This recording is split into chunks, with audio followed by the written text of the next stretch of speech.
السلام علیکم، قرآن و دین کی جانب سے ایک نئی معلومات ویڈیو لے کر آپ سب کی خدمت میں ہے نا میسیج۔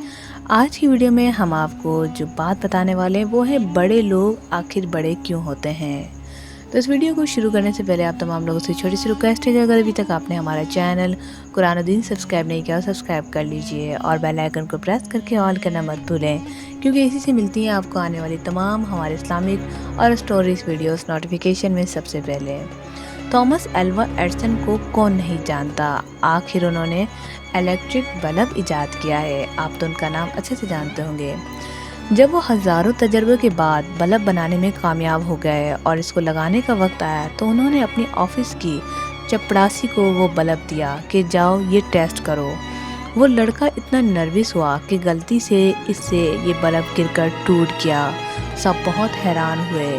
ایڈسن اگلے دن ایک اور بلب بنا لائے اور اس لڑکے کو دیا کہ جاؤ یہ بلب ٹیسٹ کرو۔ بعد میں ساتھیوں نے پوچھا کہ جناب آپ یہ بلب کسی اور کو بھی دے سکتے تھے، آپ نے اسے ہی کیوں دیا جس نے کل اسے توڑا تھا؟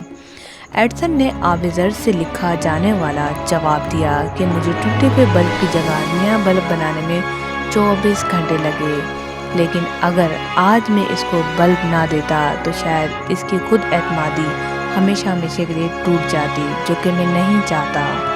اس سے خلاصہ ہمیں یہ ملتا ہے کہ بڑے لوگ بظاہر چھوٹے نظر آنے والوں کا بھی خیال رکھا کرتے ہیں، تبھی تو وہ بڑے ہوتے ہیں۔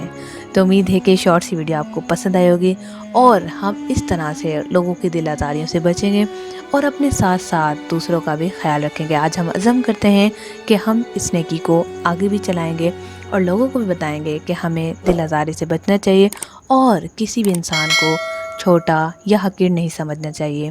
اس ویڈیو کو زیادہ سے زیادہ شیئر کریں صدقہ جاریہ سمجھ کے۔